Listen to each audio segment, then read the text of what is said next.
India out. সত্যি সত্যি কি প্রতিবেশী দেশগুলো ইন্ডিয়াকে আউট করে দেবে? প্রতিবেশী দেশগুলোর জনগণ কি ফুঁসে উঠবে ভারতের বিরুদ্ধে? বাংলাদেশও কি ভারতকে একদিন आउट कर देवे? बिस्मिल्लाहिर्रहमानिर्रहीम, अस्सलाम वालेकुम व्यूअर्स, मैं हूं एहसान खान और आप देख रहे हैं हमारा यूट्यूब चैनल एहसान रिएक्शन विद एहसान। मैं उम्मीद करता हूं आप जहां भी होंगे एंजॉय करते होंगे, मज़े में होंगे और फिट फाट होंगे। व्यूअर्स, बहुत ही इंपॉर्टेंट वीडियो है, बहुत ही इंटरेस्टिंग वीडियो है। आपको बताएं कि मालदीव से एक भारत को बड़ा जोर का झटका लगा है। जी हां, आपको ये खबर दे रही है वेस्ट बंगाल मीडिया की, हमारे पास वीडियो है और वेस्ट बंगाल मीडिया ही ये बात करता हुआ नजर आ रहा है कि अब हमारे से मालदीव भी दूर होता हुआ नजर आ रहा है, क्योंकि मालदीव के जो व्यूअर्स प्रेसिडेंट है ना, जो इलेक्ट होकर इलेक्शन जीत कर आए हैं, इलेक्ट होकर उनका एक स्लोगन था, उनका एक नारा था कि गेट आउट इंडिया, इंडिया इधर से चला जाए।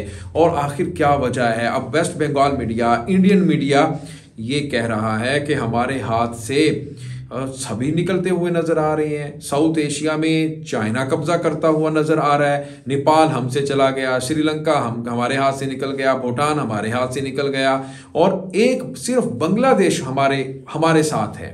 और अगर जिस तरह का अब माहौल बना हुआ है, अगर हमने बांग्लादेश के साथ यही रवैया रखा, बांग्लादेशियों के साथ यही बिहेवियर और एटीट्यूड अपनाते रहे, तो फिर एक दिन आएगा कि बांग्लादेश भी हमारे से दूर हो जाएगा और फिर बांग्लादेशी भी कहेंगे कि गेट आउट इंडिया।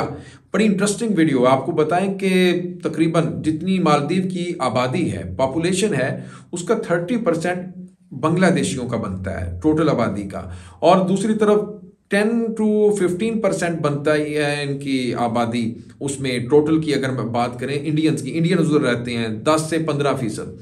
अब वो इंडियन करते क्या थे कि उनके इंटरनल मैटर्स के अंदर बहुत ही ज़्यादा इंटरवेंशन करते थे, यानी एवी उनके कामों में मुदाखलत करना उनको अच्छा नहीं लगता था। इंडियंस का आपको पता भी है, प्रोपोगेंडा एक नेशन है, तो फिर वो कहते हैं मालदीव वाले इनको ज़्यादा लाइक नहीं करते थे। वो कहते थे ये किसी तरीके से हो यहाँ से निकले, और हत्ता कि आप अंदाज़ा लगा लीजिएगा कि उनके आने वाले प्रेसिडेंट ने वहाँ पर ये चूरन बेचा, ये स्लोगन लगाया कि गेट आउट इंडिया, और वो जीत के आ गया, वो प्रेसिडेंट बन गया। यानी लोगों के अंदर ये चीज़ वहाँ पाई जाती है कि इंडिया को वो पसंद नहीं करते और इंडियन को निकाल दिया गया।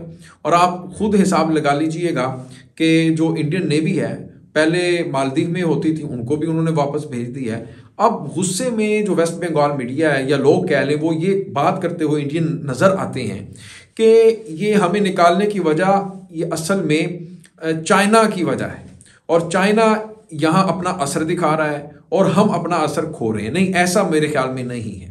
चाइना वाला इशू नहीं है। अगर इंडियन नेवी को निकाला है वहाँ से, फिर चाइनीज नेवी को आ जाना चाहिए था। ऐसा उन्होंने उनको भी नहीं रखा। असल में वो चाहते हैं कि जिस तरह से बांग्लादेशी वहाँ पर रहते हैं, हाँ देखें ना कितनी बड़ी पॉपुलेशन है बांग्लादेशियों की मालदीव में। अगर आप स्टैट्स उठाकर देखें, आपको पता चले कि 30% टोटल मालदीव की आबादी में। तो वो कह रहे हैं कि बांग्लादेशी ज़्यादा मुदाखलत नहीं करते हमारे कामों में, घुसते नहीं हैं। इंटरनल मैटर्स को वो कहते हैं कि इनका पर्सनल मामलात हैं, इनको खुद से हैंडल करने दें, लेकिन इंडियंस ऐसा नहीं करते थे, इसलिए उनको वो पसंद नहीं है। अब जो बात है, जो इस मेरे कहने का जो मकसद है, लुब्बे लवाब है, वो ये कि इंडियन कह रहे हैं, वेस्ट बंगाल मीडिया कह रहा है कि अब हमारे हाथ से सभी निकलते हुए नजर आ रहे हैं। कभी ये ना हो कि बांग्लादेश भी हमें गेट आउट कर दें, क्योंकि अब तक तो शेख हसीना हुकूमत, बांग्लादेशी सब, ये इस वक्त जो माहौल बना हुआ है और जो मामलात हैं आपस में दोनों देशों के, यानी बांग्लादेश और भारत के, आप ये खुद ही अंदाज़ा लगा लीजिए कि बांग्लादेशियों को निकाला जा रहा है। बांग्लादेशियों के साथ जो सलूक अपनाया जा रहा है वो सब देख रहे हैं। ये नहीं है कि शेख हसीना को नहीं पता या बांग्लादेशी चंद लोगों को पता है, नहीं, सबको पता है। सोशल मीडिया का दौर है, विद इन सेकेंड्स जो खबर है वो वायरल हो जाती है। जो आप देखिए, एक मैच फाइनल का हारते हैं तो उसके बाद सिर्फ सेलिब्रेशन ही तो होती है, वो आपको बर्दाश्त नहीं है। और इंडियंस के साथ आप किस तरह से सलूक कर रहे हैं, सॉरी बांग्लादेशियों के साथ इंडियंस किस तरह का सलूक कर रहे हैं वो निकाल रहे हैं वहां से, और उनकी बाइकआउट कर रहे हैं प्रोडक्ट्स का। अगर बांग्लादेशी वो कह रहे हैं बांग्लादेश ने गेट आउट कर दिया तो फिर हमारा क्या बनेगा? जिस तरह से मालदीव ने किया है, हमारे हाथ से तो सारे देश निकल जाएंगे, फिर साउथ एशिया में जो असर है वो चाइना का आ जाएगा। तो खैर जी, इसके ऊपर एक वीडियो है, बहुत ही शानदार इंपॉर्टेंट वीडियो है, मैं चाहूंगा कि इस वीडियो को देखें, फिर इसके ऊपर हम बात करेंगे। वीडियो देखने से पहले चैनल को सब्सक्राइब कर लें और बेल आइकन भी प्रेस कर दें, वीडियो को लाइक भी किया करें और कमेंट सेक्शन में आप अपनी फीडबैक हमें जरूर आगाह भी किया करें। लेकिन जी वीडियो देखते हैं 3, 2, 1 एंड क्यू। इंडिया आउट, সত্যি সত্যি কি প্রতিবেশী দেশগুলো ইন্ডিয়াকে আউট করে দেবে? প্রতিবেশী দেশগুলোর জনগণ কি ফুঁসে উঠবে ভারতের বিরুদ্ধে? বাংলাদেশও কি ভারতকে একদিন আউট করে দেবে? মালদ্বীপে ভারতের আউট হয়ে যাওয়ার পর অনেকগুলো প্রশ্ন ঘুরে বেড়াচ্ছে রাজনৈতিক কূটনৈতিক মহলে। মালদ্বীপে যদি ভারতের হস্তক্ষেপ থেকে থাকে তাহলে ভারত পারল না কেন? ভারতের হস্তক্ষেপ যদি কাজে আসে, ভারত যদি এতটাই পাওয়ার নিয়ে চলতে পারে, তাহলে মালদ্বীপে ভারতকে আউট হতে হলো কেন? কূটনীতিতে ব্যর্থ হচ্ছে ভারত। কোথায় ভুল চাল দিচ্ছেন নরেন্দ্র মোদী? নরেন্দ্র মোদীর একটা ভুল ছিল মালদ্বীপের ক্ষেত্রে, সেই সেম ভুল কি হয়ে যাচ্ছে বাংলাদেশের ক্ষেত্রেও?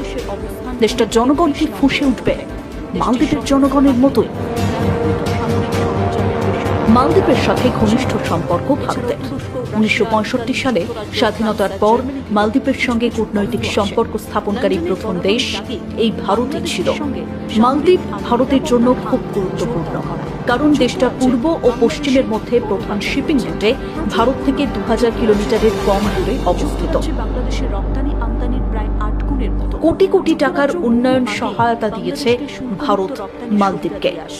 কয়েক বছর ধরে ইন্ডিয়া আউট শব্দ দুটো ব্যবহার করছিলেন মালদ্বীপের বিরোধীরা। তাদের একটা ধারণা, মালদ্বীপকে ভারতের কাছে বেচে দেওয়া হয়েছে। বিরোধীদের সঙ্গে তাহলে ভাব জমাতে পারেনি ভারত। কূটনীতিতে ব্যর্থতা এখানেই। একটা নির্দিষ্ট রাজনৈতিক দলের সঙ্গে সখ্যতা এবং অন্যান্য বিরোধী রাজনৈতিক দলগুলোর সঙ্গে সখ্যতা না রাখা ভারতের সবচেয়ে বড় ভুল হয়ে গেছে মালদ্বীপের ক্ষেত্রে। ভারত মালদ্বীপের সশস্ত্র বাহিনীকে প্রশিক্ষণ দিয়েছে। মালদ্বীপ প্রতিরক্ষা বাহিনীকে প্রশিক্ষণের প্রয়োজনীয়তার 70% পূরণ করেছে ভারত। চীনের প্রস্তাবিত ওয়ান বেল্ট ওয়ান রোড মহাপ্রকল্পের ফাঁদে পা দিয়েছে মালদ্বীপ। এবার কি হবে পরিণতি মালদ্বীপের?